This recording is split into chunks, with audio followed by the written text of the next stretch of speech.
Après avoir composé le paquet pour le découpage, on assure sa solidité en mettant en place des pointes à plaquage rivetées sur toute sa périphérie, dans la marge de 1 cm extérieure aux dimensions de la marqueterie.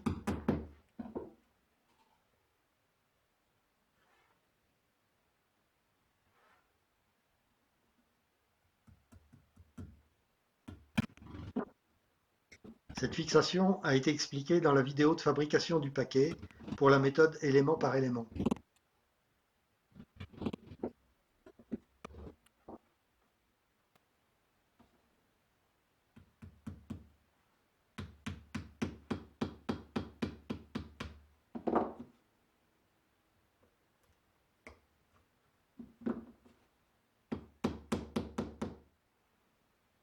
Ensuite, on va percer un trou pour le démarrage du découpage. Trou qu'on situera sur un angle du tracé du dessin pour que la petite marque résiduelle qui pourra rester ne soit pas apparente, ce qui ne manquerait pas de se produire au milieu d'une ligne droite. Le trou se fait au moyen d'une pointe fine, à peine plus grosse que la lame de scie pour ne pas enlever de matière. On a intérêt à repasser la pointe depuis le dos du paquet, ce qui facilitera l'introduction de la lame. La lame de scie est introduite, puis fixée dans sa partie supérieure et tendue.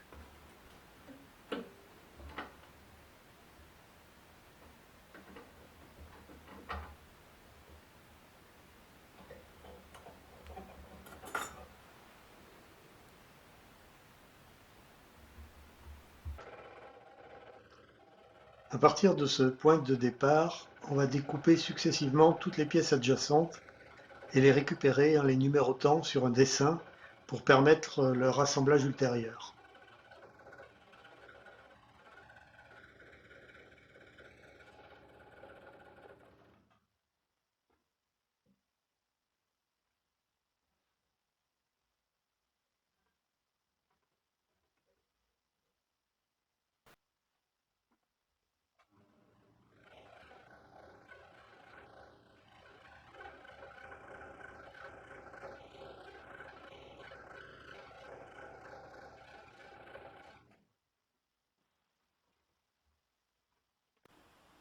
Et en dernier, on va séparer le paquet en deux pour récupérer les plaquages de fond qui figurent la mer et le ciel. Attention, dans ce tableau de marine relativement simple, on ne va pas trouver certains cas de figure qui sont importants. Il faut que j'en dise un mot maintenant. Premier cas, lorsque le paquet comprend des pièces isolées, on sera amené à sortir la lame et à percer un nouveau trou d'introduction pour la pièce suivante. Il est impossible de passer d'une pièce à l'autre par un trait de scie parce qu'il laisserait une trace ineffaçable dans le plaquage du fond. Ici, vous avez un exemple de dessin qui a exigé de nombreuses opérations d'introduction de la lame de scie avant de pouvoir découper les pièces qui sont toutes adjacentes. Second cas, lorsqu'une pièce est incluse dans une autre, il est impératif de découper la pièce intérieure avant de séparer du paquet la pièce dans laquelle elle se trouve. Sur le paquet que vous voyez ici, les trous périphériques soulignés par des flèches rouges correspondent à des pièces intérieures qui ont été enlevées avant de poursuivre le découpage des pièces qui les contiennent. Voici finalement dans le casier les pièces produites par le découpage avec la numérotation correspondante sur le dessin. Au centre, on voit les deux plaquages de fond représentant la mer et le ciel. Dans chacun de ces paquets de pièces issues du découpage, il y a une seule pièce qui nous intéresse. Par exemple, dans ce paquet qui correspond à la voile numéro 13 ici, la pièce qui nous intéresse, c'est celle qui était dans la fenêtre sur le carton prévu pour faire la voile, c'est-à-dire que c'est ce morceau d'érable sycomore. Donc je vais mettre de côté. Tout le reste est acheté, c'est d'ailleurs essentiellement composé de carton. Et je vais faire ce travail de tri pour l'ensemble des pièces. Travail de tri qui aurait d'ailleurs pu être fait au fur et à mesure du découpage, mais avec le stockage dans un casier comme celui-là, j'ai pris l'habitude de le faire à la fin, peu importe. Par ailleurs, certaines de ces pièces, comme cette toile d'ailleurs par exemple, auront besoin d'un ombrage. Donc je vais commencer par enlever le papier craft qui est derrière en l'humidifiant, et ensuite je vais procéder à l'ombrage. Et ce n'est qu'après que je pourrai passer à l'étape suivante qui est l'assemblage sur cale tendue. On va donc passer à l'ombrage des pièces qui est fait ici au sable chaud. Je rappelle que les méthodes d'ombrage ont été détaillées dans une vidéo de la méthode élément par élément. Il est préférable de ne pas travailler avec un sable trop chaud. L'ombrage est plus rapide, mais on contrôle moins bien sa progressivité.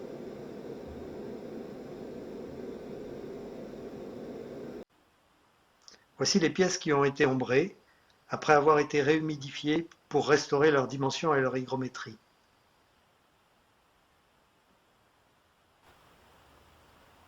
Pour l'assemblage sur la cale tendue, on va d'abord coller le fond. Parce que le fond va nous fixer les limites dans lesquelles on va devoir incruster les pièces. Ici on a une vingtaine de pièces, qui est un nombre relativement modeste, et on va pouvoir assez facilement les placer dans ces limites en ménageant les espaces nécessaires entre les pièces et qui correspondent à l'épaisseur du trait de scie.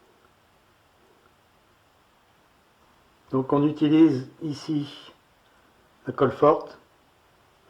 C'est une colle magique, hein, on y reviendra. À utiliser à 55-60 degrés, pas plus.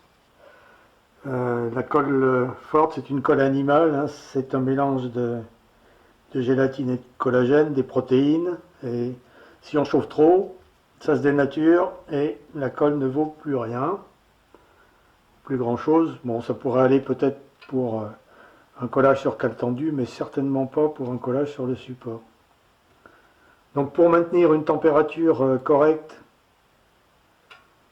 à la colle, en fait j'utilise le bain-marie sur un réchaud électrique avec un thermostat. Ça permet de se fixer à peu près entre 50 et 60 degrés, disons. Une température qui maintient la colle liquide, mais sans l'abîmer trop.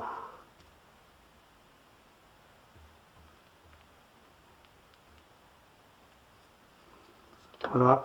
Ici, on peut donc fixer à l'envers, hein, on laisse apparaître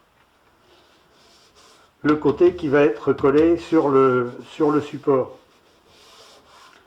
Et on va pouvoir mettre en contact ces deux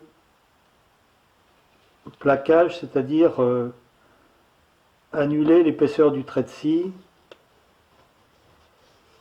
Ici, c'est pas gênant parce que avec les pièces qu'on va incruster à l'intérieur, on aura suffisamment d'espace de trait de scie entre les pièces pour ne pas se retrouver avec un voilier qui va être plus grand que l'espace qu'on laisse ici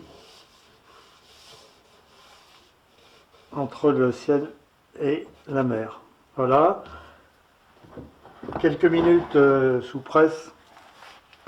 On peut mettre aussi un poids. Hein. Bon, simplement le temps que l'humidité de la colle soit absorbée et qu'en refroidissant, la colle fasse prise. Alors le fond est collé à l'envers sur la cale tendue. Les ombrages sont faits. On va pouvoir passer à l'incrustation. On commence par mettre la colle. Ici, on a relativement peu de pièces. Donc on va pouvoir incruster pratiquement tout d'un coup.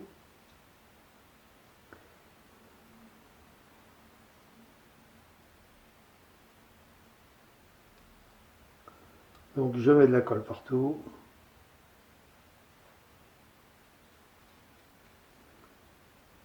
Je vais m'arrêter ici, je finirai le bas après.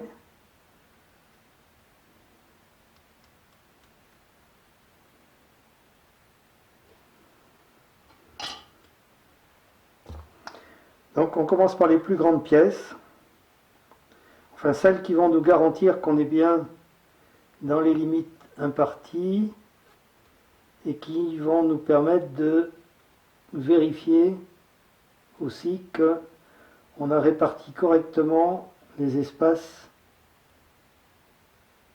entre les plaquages. Non, celle-là va ici.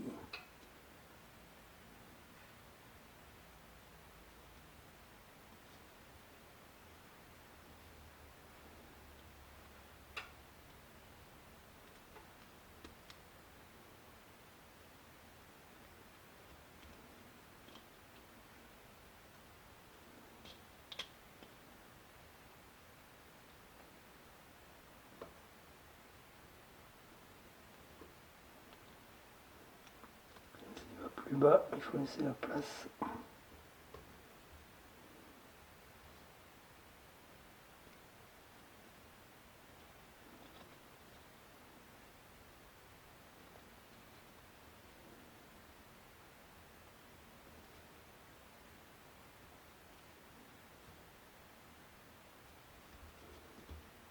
Donc au bout d'un moment, la colle commence à se figer. C'est à ce moment-là qu'il faut bien vérifier les espaces, bouger encore un peu les pièces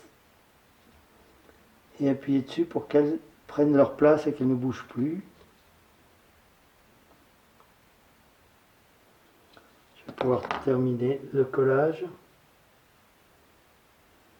Alors si on avait un plus grand nombre de pièces, on serait obligé de faire l'incrustation par plages successives. Tout simplement parce que ça prend du temps et que si on mettait de la colle partout, on n'y arriverait pas.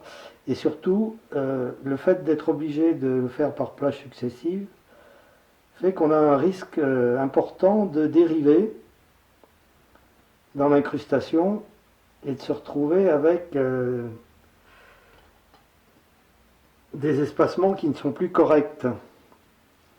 Donc pour éviter ça,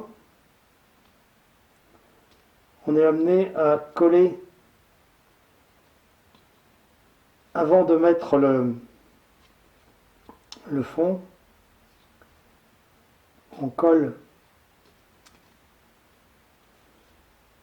sur la cale tendue un dessin à l'envers qui va nous guider et qui nous évitera effectivement de dériver au fur et à mesure de l'incrustation. Voici un exemple.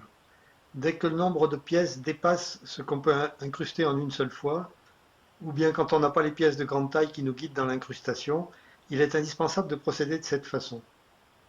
Ici, on voit bien qu'il est hors de question de se lancer dans un assemblage à l'aveuglette, et seul le dessin à l'envers qui est collé sur la cale tendue permet de mener à bien l'incrustation.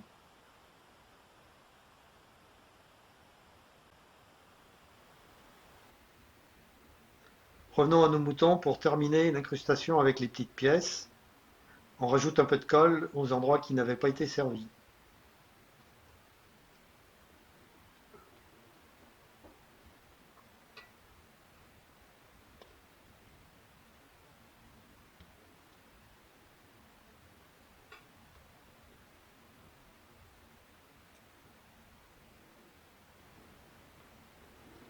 Il faut trouver le sens dans lequel vont les pièces et quelquefois c'est pas évident.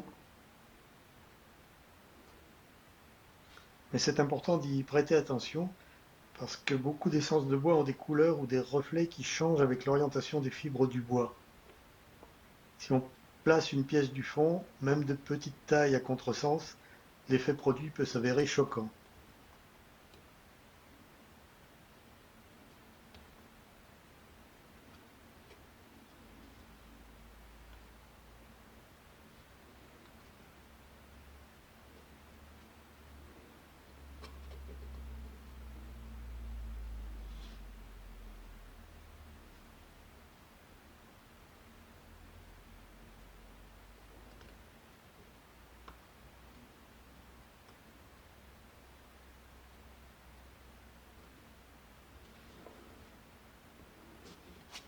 Et voilà, nous y sommes.